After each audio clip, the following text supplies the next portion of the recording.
Isso é pra te levar no ilê, pra te levar no candomblé, pra te levar no axé. Isso é pra te levar no ilê, pois Deus é brasileiro e nós vamos vencer. A gente pode ir começando. Bem-vindo a todos, aos participantes, aos integrantes da mesa. Eu sou a Pietra, eu sou representante da ATA aqui hoje, eu faço parte do Conselho Acadêmico da Associação de Terapeutas Ocupacionais aqui do Distrito Federal. Eu gostaria de agradecer a todos os colaboradores que nos ajudaram a realizar esse evento essa semana. Então, ao Crefutro, ao Grupo Foco e outros associados, né, da Universidade de Brasília,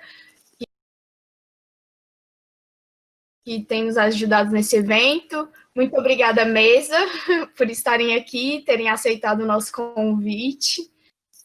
Gostaria de agradecer aos participantes. Tudo isso é para vocês, principalmente, para a gente se fortalecer enquanto profissionais e futuros profissionais de saúde. A nossa mesa de agora às 10 horas é uma roda de conversa, tá bom? Ela vai ser mediada pela Sara. Eu estou aqui como suporte técnico. A frequência eu vou disponibilizar no final da nossa mesa, tá bom? E relembrando, por favor, busquem as associações profissionais aí de vocês, nos lugares onde vocês moram. É muito importante para todas as categorias profissionais, tá bom? Para a gente ir se fortalecendo. No mais, é isso. Qualquer coisa, estou aqui, tá bom? Sara? Olá, pessoal, bom dia. Eu me chamo Sara, eu sou psicóloga, sou uma das fundadoras do Lugar de Encontro, que é um coletivo de acompanhantes terapêuticos, intervenção em crise e cuidado em liberdade. Eu estou aqui hoje para apresentar essa mesa, né, essa mesa linda, composta pelo pessoal do GPPS, que é um grupo de pesquisa em políticas públicas de saúde e saúde mental da UFSC, lá de Florianópolis, Santa Catarina. É um grupo bem engajado, né, na saúde mental, nas políticas públicas, um grupo bem bonito, né, de muitos integrantes já de todo o Brasil, e eu fico muito feliz de poder participar de uma mesa, né, com pessoas tão engajadas e tão importantes, tão queridas por mim, né. O tema da mesa hoje é Promovendo o Desencanto, a nova política de saúde mental. A primeira pessoa que vai conversar com a gente hoje aqui da mesa é o João Leite. Hoje a gente tem, né, o João Leite, a Leide, o Mark Costa e o Cleidson Oliveira conversando com a gente. Eu não sei se vocês querem se apresentar ou se apresentam na hora da fala de cada um. Como que tem sido o procedimento? Oi, Sara. Bom dia, Diego. Não sei se todos estão conseguindo me ouvir. Acho que sim. Então, né? Tá, ok. Só me apresentar rapidinho, também sou Diego, eu sou psicólogo também, faço parte do grupo de pesquisa do GPPS, e até dando sequência no que a Sara está trazendo aí para a gente, eu gostaria de falar um pouquinho sobre como que a gente pensou essa roda de conversa de hoje, tudo bem? Antes da gente entrar propriamente no tema, assim, por que trazendo essa temática, né? Por que promovendo o desencanto? O que isso tem de impacto? O que isso significa, né, nas nossas práticas diárias, na nossa vida? Eu até acredito, estava procurando aqui nos participantes, acredito que todos conseguiram entrar. Eu estou até confirmando aqui, mas acho que está todo mundo aí já para a gente começar. E a temática foi essa que a Sara apresentou. E o grupo de pesquisa, o GPPS, ele vem discutindo já há bastante tempo, né, políticas de saúde, e aí agradecendo já, né, a Sara e a Prato pelo convite para participar desse evento que já tem aí uma semana de evento, né, Sara?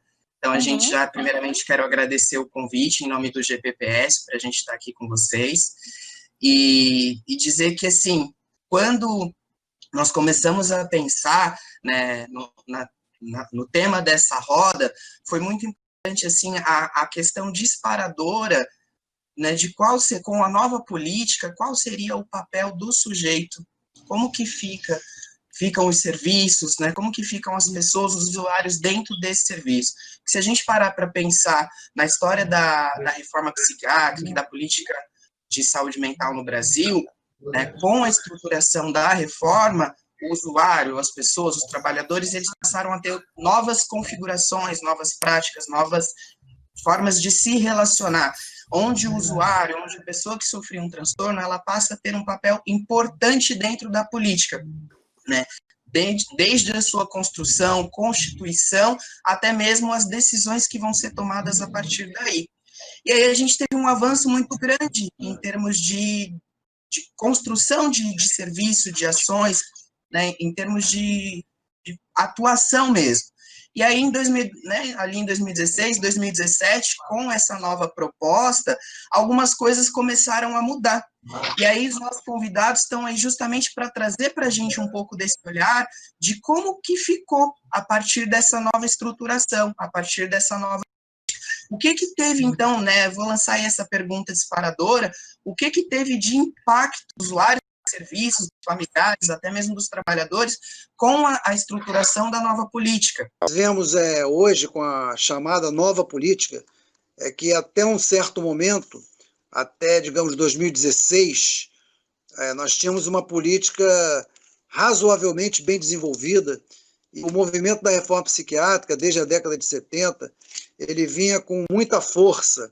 É um movimento que é aclamado no mundo inteiro, é um movimento que foi um dos movimentos sociais mais fortes que nós tivemos no Brasil e que trouxe essa realidade de que as pessoas que têm um transtorno mental possam ter um protagonismo. Nós quebramos aquela crença arcaica da psiquiatria tradicional de que uma pessoa com esquizofrenia não pode ser responsável por sua vida, não tem a competência, não pode ter uma vida produtiva.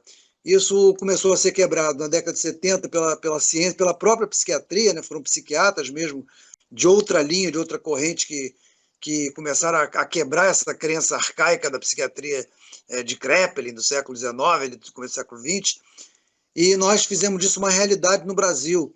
O movimento da luta antimanicomial é um movimento profundamente importante. Ele muda toda a visão, não só da psiquiatria, da saúde mental, mas a própria visão de sociedade, a visão de extensão de cidadania para todos. É um movimento muito mais profundo do que muita gente pensa, que é só um movimento contra os manicômios. O manicômio é apenas uma representação da exclusão, uma representação do roubo da cidadania, do sequestro da cidadania que se fez com muita gente no mundo.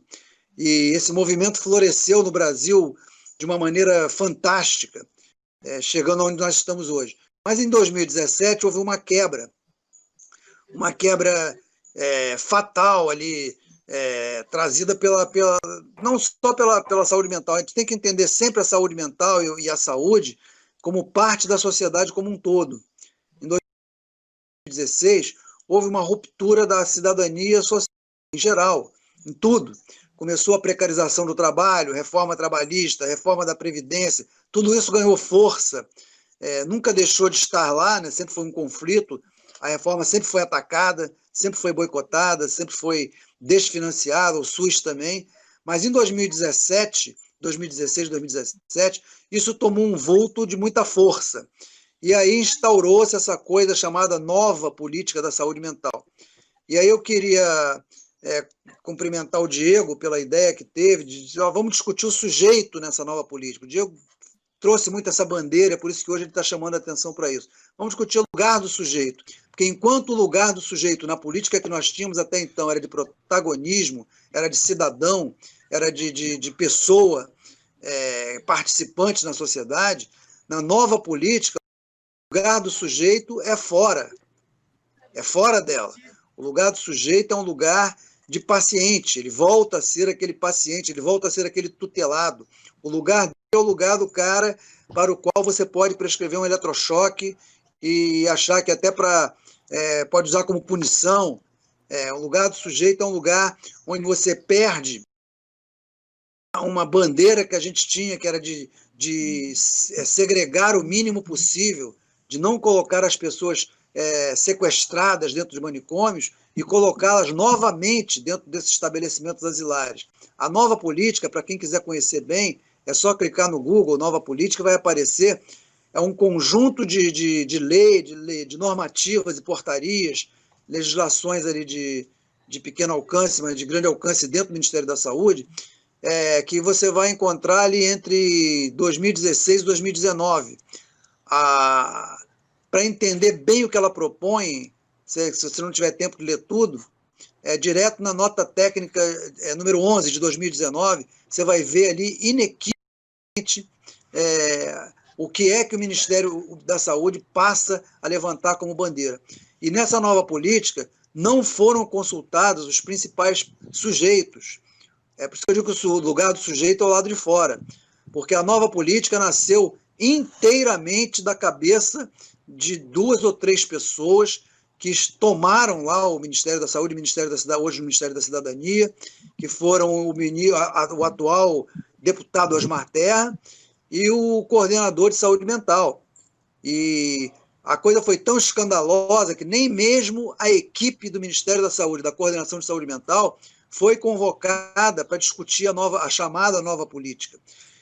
Essas pessoas se apropriam de um discurso da reforma psiquiátrica, falam que estão fazendo aquilo que a Lei 10.216 está sugerindo fazer, e então a nova política é um lugar de mentira, porque não é. Quem vê a Lei 10.216 vê inequivocamente que essa nova política é contrária à lei. Por exemplo, a Lei 10.216 diz que a internação no hospital psiquiátrico é o último recurso que você usa. Antes de você internar o sujeito, segregar, botar num asilo, dentro de uma enfermaria tradicional, você tem que tentar outros tratamentos, você tem que esgotar as coisas que esse sujeito pode ter como tratamentos dignos, tratamentos que são garantidos seus direitos. Como, por exemplo, o Brasil está atrasado hoje, é o mínimo de pessoas que os cuidados, as formas de lidar mais avançadas, como o recovery. E o João é um cara que faz parte de uma associação, que é a ABRE, onde se utiliza o cuidado baseado em recovery. Você fala hoje com os profissionais de saúde mental, eles não têm ideia das coisas que estão sendo feitas atualmente. Quando eu digo não tem ideia, não são todos. Alguns têm. Hoje você tem vários movimentos acontecendo, o recovery, os ouvidores de vozes, o Housing First, que é o Moradia Primeiro. Então, várias coisas, o acompanhamento terapêutico, várias coisas que estão acontecendo avançadas, que estão acontecendo no Brasil, mas a grande maioria dos profissionais não recebe essa informação.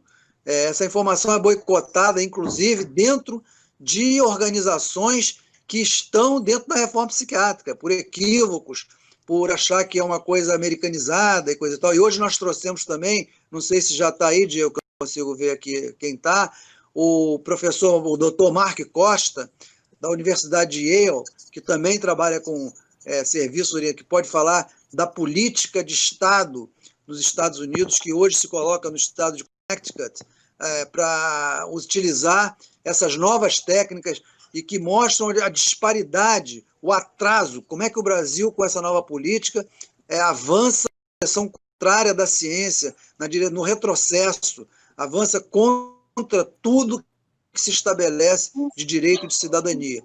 E que é um retrato da sociedade brasileira como um todo. Estamos sofrendo esse retrocesso na sociedade como um todo. Basta ver o que está acontecendo com o Covid-19, em que os grandes líderes daqui da política se colocam completamente contrários à ciência, completamente contrários à defesa da vida.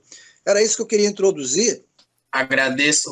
A Leidson está ouvindo a gente bem? Maravilha.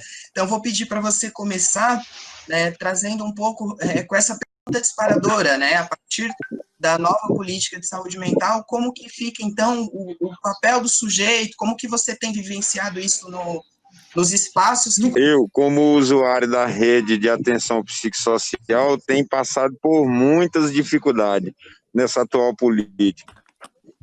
Até 2016, a saúde mental era maravilhosa, né? A gente tinha todos os recursos, você chegava no carro, cuidado especial, né? E com a mudança, na época de 2016 para cá, Quirino Cordeiro e Osmar Terra entrando nessa política aí, eles acabaram com a saúde mental praticamente, né? Eles transformaram tudo em lógica manicomial, né? Sucatearam a rede de atenção, os profissionais que tinham gosto de trabalhar no CAPS saíram, a gente ficou desassistido, o fluxo foi voltado todo para as comunidades terapêuticas, os recursos que era para CAPS foi para as comunidades, né? Pessoas em situação de rua não tinham aquele acolhimento, simplesmente eles passavam no CAPS só para pegar um encaminhamento e ir para a comunidade, né? Hoje eu vejo aí um aumento muito grande de comunidade terapêutica, né? Os trabalhos de reinserção do sujeito não existe mais, né? Existe a exclusão social, onde o indivíduo tem que ter característica para poder entrar na comunidade. Ele não pode ter mais de 60 anos. Se ele for gay, ele tem que se vestir de homem para entrar na comunidade, ele não pode entrar como ele é, né? É um preconceito total. E o domínio total dos donos de comunidade sobre o sujeito. Eles que marcam o dia e hora que eles querem levar o cara no CAPS. Eles que determinam o cuidado. E os trabalhadores estão adoecidos, a rede toda sucateada, estão trabalhando sobrecarregados, desinteressados, adoecendo. Meu CAPS mesmo falta mais de 400 horas de serviço. Falta técnico de terapia ocupacional, falta psicólogo, falta clínico, falta técnico administrativo, falta muita gente para trabalhar no CAPS, né?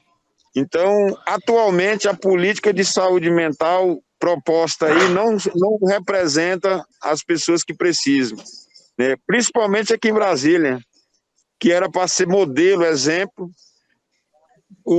A gestão que está aí da DISAN, né, Divisão de Saúde Mental, ela é totalmente manicomial, ela tem apoiado esse sucateamento da rede proposital, né? Para que o fluxo fique comunidade, manicômio e o CAPS vira um ambulatório. Quer dizer, tem um CAPS 3 aqui que está sendo desmontado. As pessoas têm que procurar levar os seus familiares direto para a comunidade ou direto para o manicômio, se quiser conter uma crise, né? E tá difícil.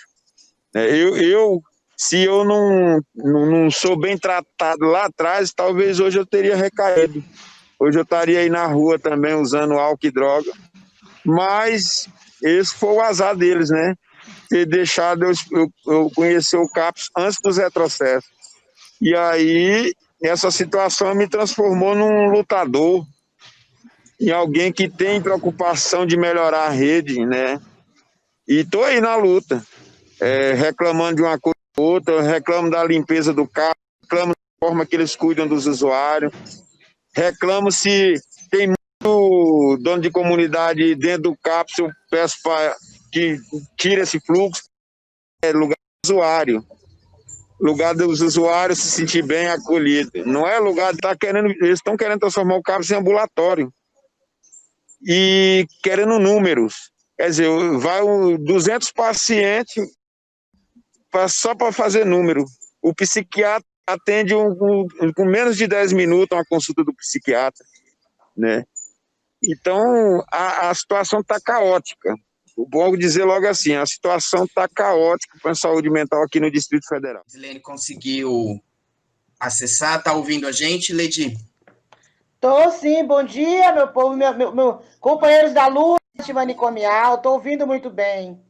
Maravilha, nós já estávamos aqui falando um pouco sobre né, a nova política de saúde mental, e queria aproveitar a oportunidade também e pedir para você contar um pouco para nós como que foram essas mudanças, né, o que você tem vivenciado com essas mudanças a partir da nova política. Quero saudações antimanicomiais a todos os companheiros do Brasil.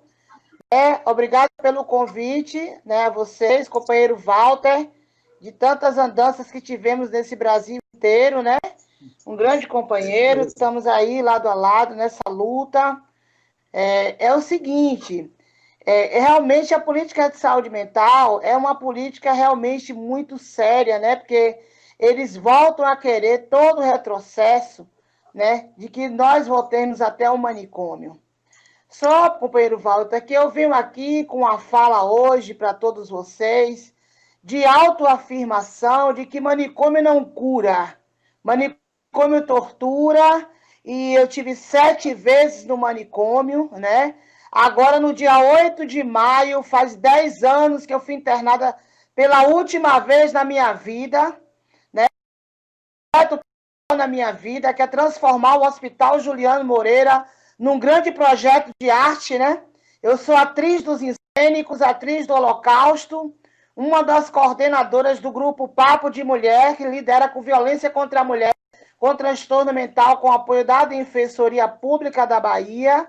Faço parte da RINFA, da Rede Feminista Antiproibicionista, né? E aí é importante a gente pautar que todo esse retrocesso, companheiro Walter, não pode nos pegar com a fraqueza de achar que o usuário não tem o seu protagonismo, né? Eu faço parte de vários grupos, do clã também, e a gente está trocando vários troca de saberes, né?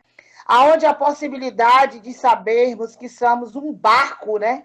Que a luta antimanicomial é um grande barco, onde todos nós somos iguais, a sua função, seu papel, né, de continuar o que aconteceu há 32 anos atrás, mais ou menos. O companheiro Walter deve estar no começo da luta, né, deve saber. Eu tenho 13 anos de luta. Então, que nesse barco, todas as pessoas que estão ali dentro têm a sua contribuição. Cada um de nós modifica essa sociedade. Então, assim, a receitinha pronta que eu dou para vocês hoje é que nós sejamos agente multiplicador de ideia e transformação no cuidado do transtorno mental, né? Eu tenho feito a minha parte, né? Eu sou militante do Coletivo Baiano da Luta Antimanicomial, onde nós estamos fazendo vários trabalhos de articulação de rede e fortalecimento, principalmente pelo afeto, né? Porque a gente fala tanto em fortalecimento de rede, mas a gente fica esperando que essa rede aconteça e, Walter, a rede somos nós. A rede é eu, você, todos os usuários, qualquer um de nós. Então, nós temos que parar de viver achando que a luta antimanicomial existe diferença entre usuário e profissional, porque eu também sou profissional. Eu sou técnica de enfermagem há 25 anos e eu só vim entender de saúde mental depois do meu adoecimento psíquico.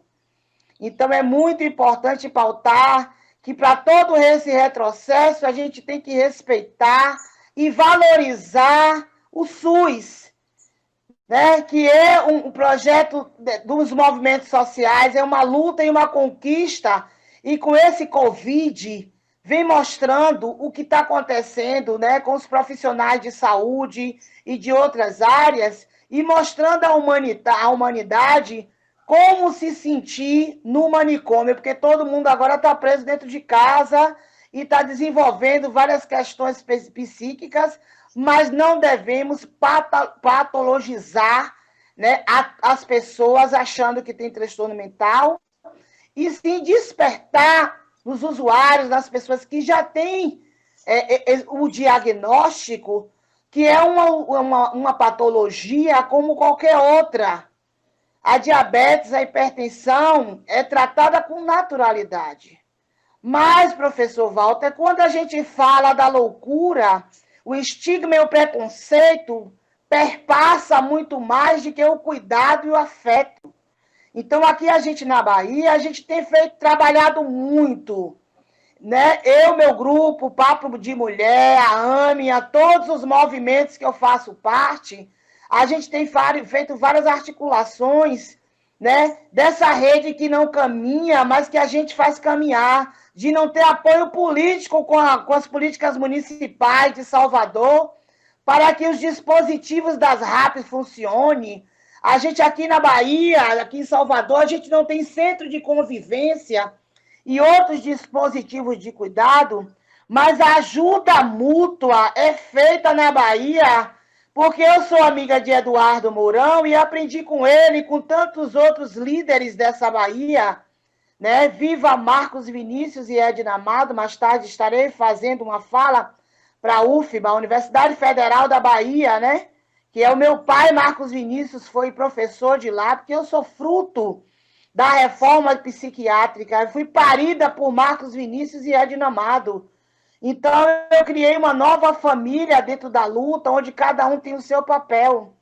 Então, assim, a gente não pode deixar de lutar e está tentando transformar essas políticas, exigindo os congressos nacionais, estaduais, municipais, né? A presença, como existe aqui na Bahia, né? Eduardo Cáriga, ele é conselheiro estadual de saúde municipal, a AMIA se reúne e está aí cobrando, fazendo controle social, né?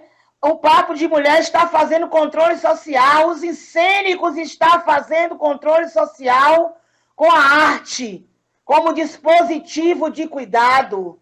O novo espetáculo, onde eu sou atriz profissional hoje, né, no Holocausto Brasileiro, vem pautar como é que mais de 60 mil pessoas morreram e os doutores não sabiam dessa desgraça, como é que os estudantes, como é que o mundo não sabia que as pessoas, né, estavam mortas, morreram nessa situação. Então, a minha contribuição tem vários pontos, mas eu vou me retratar em parar um pouco, né, para escutar até as perguntas, né? E o meu companheiro já falou, eu queria que ele falasse só uma saudação, mais um pouco, é um companheiro que eu respeito muito, né? Eu acho que tem o protagonismo no usuário no Brasil inteiro, né? Eu não posso citar o nome de um usuário só, porque os usuários do Brasil inteiro têm feito os seus papéis, tá certo? E como artista, todos sabem que minha válvula de escape, meu dispositivo de cuidado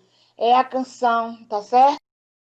Então eu vou cantar uma canção que eu acordei hoje é dia de Oxalá, né? Muito inspirada em cantar, né? Em homenagem a Ivete Sangalo e a todos os artistas da Bahia, né? Que nesse momento tem muito mais dificuldade ainda de caminhar, né? Que é o seguinte: ouro, axé ouro, axé ouro, axé ouro. Isso é pra te levar no ilê, pra te levar no candomblé, pra te levar no axé. Isso é pra te levar no ilê, pois Deus é brasileiro e nós vamos vencer esse Covid, né? Com a metamorfose que todo louco passa. Loucura. Por favor, eu só quero que vocês não chamem Bolsonaro de louco. Bolsonaro não é louco, ele é perverso. Viva a luta antimanicomial, a reforma psiquiátrica. Obrigado pela contribuição, Neide. Bom dia. Fala aí. Bom dia.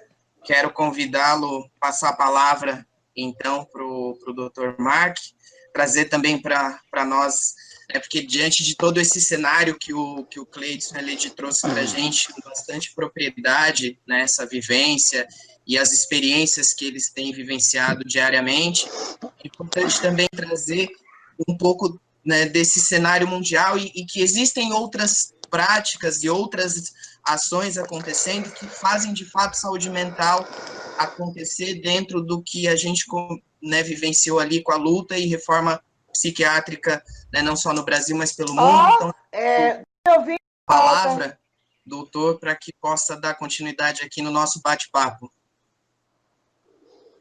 Bom dia para todas e todos, saudações antimanicomiais. Agradecer muito ao convite, agradecer ao Walter por ter me convidado e ao grupo de pesquisa em políticas públicas de saúde mental.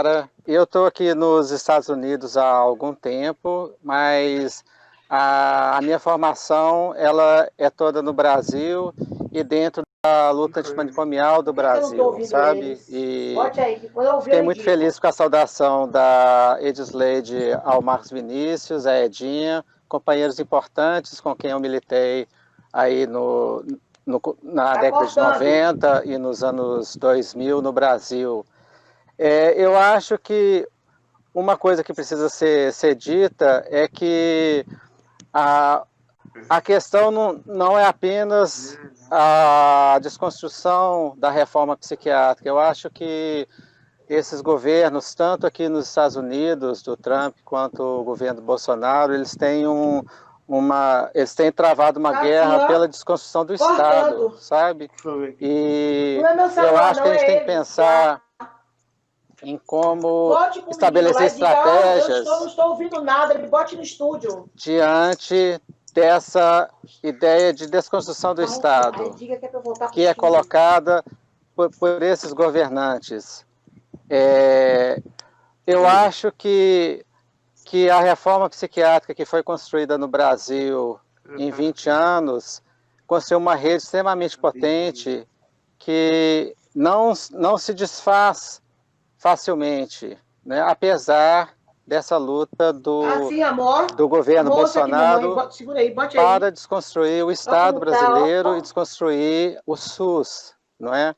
Então, eu acho que, por um lado, tem essa política terrível de desconstrução do Estado e, por outro, existe uma rede estabelecida que tem uma capacidade de resistir muito grande, e eu acho que o que a gente tem que pensar são as estratégias de resistência a essa desconstrução que está dada, não é? E me parece que as estratégias de resistência são não somente no campo do embate da luta antimanicomial, mas também no campo de defesa do SUS e das políticas de Estado. Um governo que tem como, me parece, política principal a própria desconstrução do governo, não é?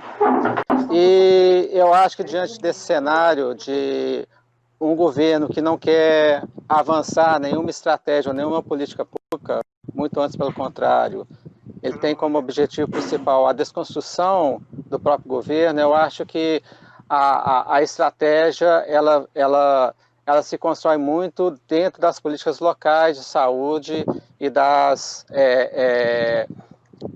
tecnologias locais. Eu fico muito feliz com a fala do Cleidson e da Edisleide, no sentido de que, mesmo com esse governo tentando destruir a saúde pública de uma maneira geral e a reforma psiquiátrica, os movimentos estão avançando, os movimentos sociais estão se organizando, e o que as falas tanto do Cleidson e da Edisleide apontam é como que a organização local, como que ela cria uma estratégia de sobrevida e de resistência que fica muito difícil de ser desconstruído, né? Então, eu acho que a direção me parece que é muito essa, é a de construir estratégias locais de resistência, buscar dentro das comunidades estratégias para avançar a reforma psiquiátrica, não é? Me parece que ficou muito claro para a gente, desde os anos 90, que a saúde, que a reforma psiquiátrica no município, ela se dá na comunidade, ela se dá dentro dentro dos espaços locais, não é?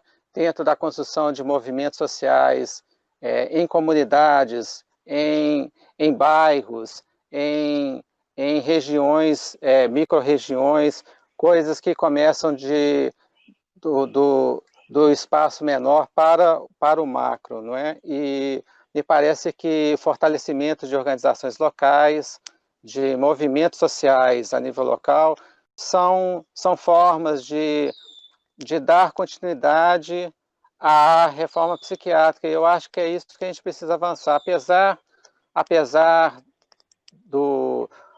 da tentativa de desconstrução da reforma psiquiátrica do governo Bolsonaro. Eu acho que a gente consegue e tem conseguido fazer avançar movimentos sociais locais, movimentos de usuários, movimentos com o envolvimento de trabalhadores e a busca de novas estratégias para avançar a reforma psiquiátrica, porque a reforma psiquiátrica é uma política em movimento, não é? A construção dos CAPs nos anos 90 e 2000, elas foram extremamente importantes, mas o que vem para além dos CAPs? O que vem para além da Lei 10.216? Né? A gente precisa continuar dando movimento para isso que começou a ser cumprido. Eu acho que o que a gente não pode fazer é paralisar diante desse governo, não é? O governo, o Bolsonaro, ele trava a guerra que ele tenta estabelecer diante dessa tentativa de paralisar as coisas, de fazer as pessoas ficarem paradas, esperar o SUS ser desconstruído. E eu acho que o que a gente tem que buscar são justamente novas tecnologias para avançar o que foi estabelecido como extremamente potente, que é justamente o campo da reforma psiquiátrica no Brasil. Então, o convite, me parece, aí para os companheiros do Brasil é como que a gente avança o que foi estabelecido na reforma psiquiátrica nos anos 90 e 2000 no Brasil, né? Como que a gente avança essas estratégias. O Walter citou de uma maneira bastante interessante as estratégias de recovery. A gente trabalha aqui nos Estados Unidos justamente estabelecendo essas estratégias. A gente faz pesquisa, a gente faz avaliação, a gente faz implementação de serviços dentro dessa estratégia de recovery. Ao contrário do que a gente tem pensado no Brasil, os Estados Unidos e o estado de Connecticut, eles têm uma política pública de saúde mental bastante robusta, com uma política de Estado que produz tecnologias e produz avanços para pessoas que têm transtornos mentais severos, não é? A gente tem aqui uma rede de saúde mental bem robusta. O estado de Connecticut tem em torno de 3.200.000 pessoas e o estado tem mais de 90 dispositivos de cuidado em liberdade de pessoas com transtornos mentais. O estado aqui ele tem 27 centros de convivência. As estratégias de cuidado em liberdade, elas têm avançado de uma maneira bastante interessante, e quanto mais a gente avança com essas estratégias, mais a gente precisa construir e discutir a nível local o que funciona melhor. Eu acho que essa que são o principal eixo do que a gente poderia chamar de recovery, que é justamente a possibilidade e a necessidade de buscar soluções locais. O que funciona em Santa Catarina pode ser um pouco diferente do que funciona no Rio Grande do Sul, um pouco diferente do que funciona em Minas Gerais. Então, a gente precisa construir justamente um foco cada vez maior no nível local e dentro da comunidade, as soluções para cada um dos usuários que frequentam um CAPS, que frequentam um serviço substitutivo. A solução para aquele sujeito está na sua comunidade, está no seu local. E a gente tem que permitir tecnologias que são sensíveis às soluções a nível local, sabe? Essa é a contribuição que eu queria trazer hoje para esse debate. E queria mais uma vez saudar os companheiros da luta antimanicomial e fico muito feliz em ver que mesmo com um governo tão destrutivo como o governo Bolsonaro, a gente vê muita luz e muita vida nas falas dos companheiros aí do Brasil. Um abraço a todos. Vamos abrir, então, para as perguntas. O pessoal do chat, se tiver alguma pergunta, alguma dúvida, aproveitar ainda que nós temos aqui a presença da Leide, do Walter, do Marco, e até a gente conseguir falar com o João Leite. Tá ok? Diego, eu tenho duas colocações. Uma, acho que referente ao que o Marco trouxe, que eu achei incrível, e dizer assim, que aqui em Brasília, muitas pessoas falam essa questão da rede, que não tem rede, então por isso justifica a presença de um hospital psiquiátrico, por isso justifica internações, né? E o que o Mark trouxe me fez pensar muito assim, que essa rede ela tem que ser reinventada e recriada o tempo todo, e que a rede pode ser um IMA, por exemplo, aqui em Brasília, pode ser o Clube dos Amigos da Saúde, pode ser a ONG Inverso, e a gente não tem que ficar esperando também, a gente precisa montar as associações que a Leide lindamente trouxe aqui para a gente, né? E a gente ficar esperando os grupos de ajuda mútua, né, que a Camila está falando aí, e se a gente for ficar esperando também, as coisas não acontecem, sabe? E aí justifica o tempo todo a presença de um hospital psiquiátrico, de internações que não cabem, sabe? Para o cuidado em saúde mental. Então, não cabe nesse cuidado afetuoso que a Leide trouxe. Então, eu achei incrível o que trouxe para a gente aí.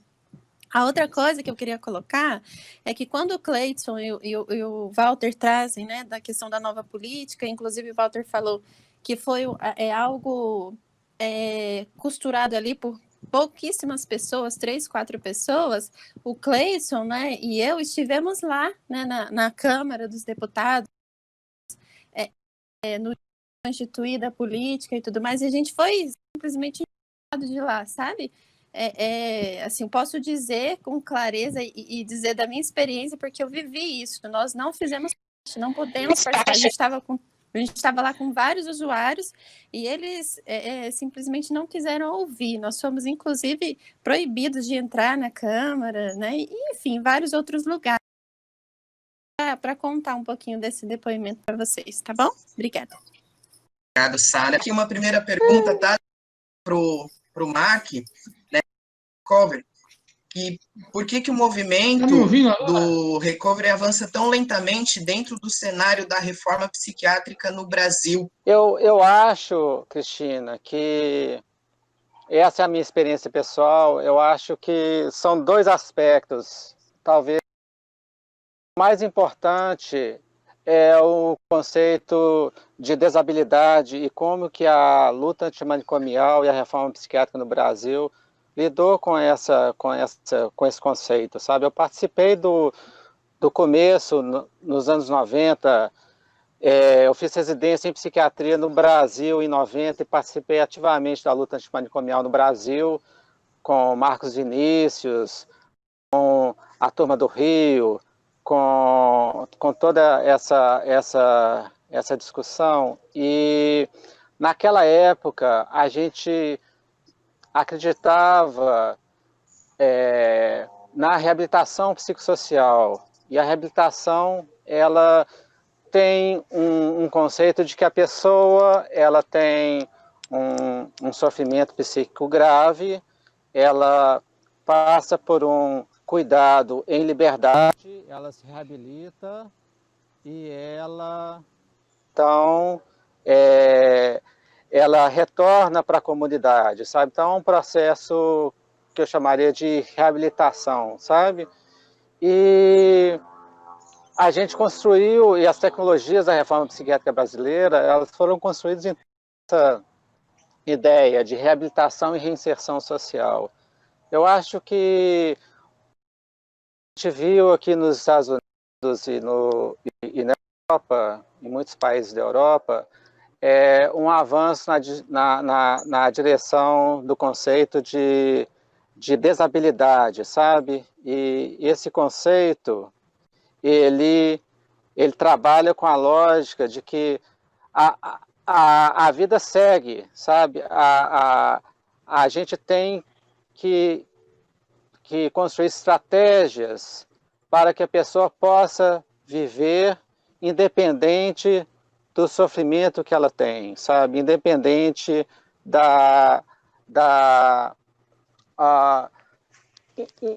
independente da desabilidade que ela possa ter, sabe? Um exemplo, se eu escuto vozes e eu quero trabalhar, eu acho que a gente não pode esperar que eu pare de escutar vozes para eu poder trabalhar. A gente tem que construir um espaço de trabalho onde eu possa trabalhar com as minhas vozes, sabe? E eu acho que a gente tem que avançar politicamente nesse conceito de habilidade, porque isso implica não só em políticas públicas, mas implica numa concepção também a nível da lei, sabe? Os Estados Unidos e vários países da Europa, eu acho que essa posição da Organização das Nações Unidas é a ideia de que pessoas com desabilidade elas têm direito a uma vida plena e cabe à sociedade estabelecer estratégias para que pessoas com desabilidade possam viver plenamente, independente das desabilidades que ela tem. Então, a ideia muda o foco do tratamento para o foco de estratégias na comunidade para que pessoas possam viver plenamente, independente da desabilidade que ela tem. É claro que o cuidado da desabilidade, os serviços são importantes, mas eu acho que a gente tem que avançar como que pessoas podem viver com a desabilidade que tem. De novo, se eu tenho ideias que outras pessoas não partilham, sabe, eu tenho que ter na minha comunidade, eu tenho que ter estratégias para que eu possa viver com as minhas crenças, com as vozes que eu escuto, com a forma como eu vejo a vida. E não esperar que isso vai ser curado para que eu possa, então, somente depois viver. Teve um estudo que mostrou que se a gente espera a pessoa reabilitar para depois ela poder trabalhar, foi uma pesquisa especificamente direcionada para a questão do trabalho, a média de tempo para completar a reabilitação era em torno de 30 a 40 anos. Sabe? As pessoas não podem esperar esse tempo para viver a vida acontece, sabe? A gente tem estratégias como o Casa Primeiro, como suporte de emprego, em que se a pessoa quer trabalhar, independente de sintomas, ela tem que começar a buscar um emprego agora, sabe? A gente não pode esperar a reabilitação para depois, sabe? O processo de reabilitação acaba cronificando as pessoas também numa posição desmoralizada, numa posição diminuída, sabe? A gente tem que empoderar as pessoas para viver a vida no momento em que a vida acontece, independente da manifestação dos sintomas. Obrigado. Leide, tem uma pergunta para você, do Ariel. Por que você acha que esses tratamentos que não dão certo, que não funcionam e que geram sofrimento, ainda acontecem? Eu acho que a questão do que sempre aconteceu o tempo todo, da saúde mental, das indústrias farmacêuticas, né? Ganhar muito dinheiro com isso, de ter muita gente se promovendo com a saúde mental, né? Infelizmente, a gente ainda percebe, acontece isso, né? De ter clínicas trabalhando com eletrochoque e querendo provar que o eletrochoque é bom, porque ninguém tomou na sua cabeça. Eu não tomei eletrochoque, mas meus companheiros de luta tomaram, né? Então, se precisa estar mais em coletivos, porque coletivamente a gente se fortalece para acabar com essas técnicas. Então, tá. Vamos seguir aqui. Acredito que o microfone ali da Leandro também. Ela retorne e eu consiga falar com o João. A gente segue, então, aqui com os comentários, com as perguntas. E tem aqui também uma questão para o Mark, que, né, sabemos que a política, que é da Thaís, sabemos que a política dos Estados Unidos é diferente da do Brasil, e que cada estado tem as suas leis e autonomia maior. Em questão às políticas de saúde mental, como que você observa muitas divergências positivas e negativas entre os estados? Eu estava dizendo para a Thaís que, é claro, os Estados Unidos não são um exemplo de democracia, a gente tem vários problemas, e não cabe a mim aqui repetir todos os problemas em relação aos Estados Unidos, principalmente em relação à política de Estado dos Estados Unidos. Os Estados Unidos é um país opressor, que exerce uma série de influências negativas no mundo, e isso é muito lamentável, sabe? Eu acho que, do lado, a gente tem alguns exemplos interessantes dos Estados Unidos, e eu acho que o mais interessante, o mais importante foi a luta, a luta contra o preconceito racial que aconteceu na década de 90, na década de 60, com o Martin Luther King, sabe? E a luta pela igualdade de direitos de pessoas, de minorias que eram discriminadas naquela época e que ainda são. A discriminação ainda é um problema enorme na nossa sociedade, tanto nos Estados Unidos como no Brasil, mas a luta dos anos 60 mostrou aspectos extremamente importantes. Claro, o aspecto da igualdade independente da cor da pele, independente de gênero, independente de orientação sexual, etc., ou de ter um transtorno mental, sabe? E o outro é a possibilidade de se ter orgulho de quem você é, independente, de novo, da cor da sua pele, do seu gênero, da sua orientação sexual, ou de você ter um transtorno mental. E desse orgulho, a gente então estabelece uma estratégia que não é uma estratégia somente americana, é um conceito que eu acho extremamente importante, que é todas as pessoas têm direito a uma vida plena. E cabe à sociedade oferecer os instrumentos para essa vida plena. A gente não pode esperar que a gente seja uma pessoa idealizada para ter acesso à vida plena. A gente tem direito à vida plena como a gente é no momento em que a gente está.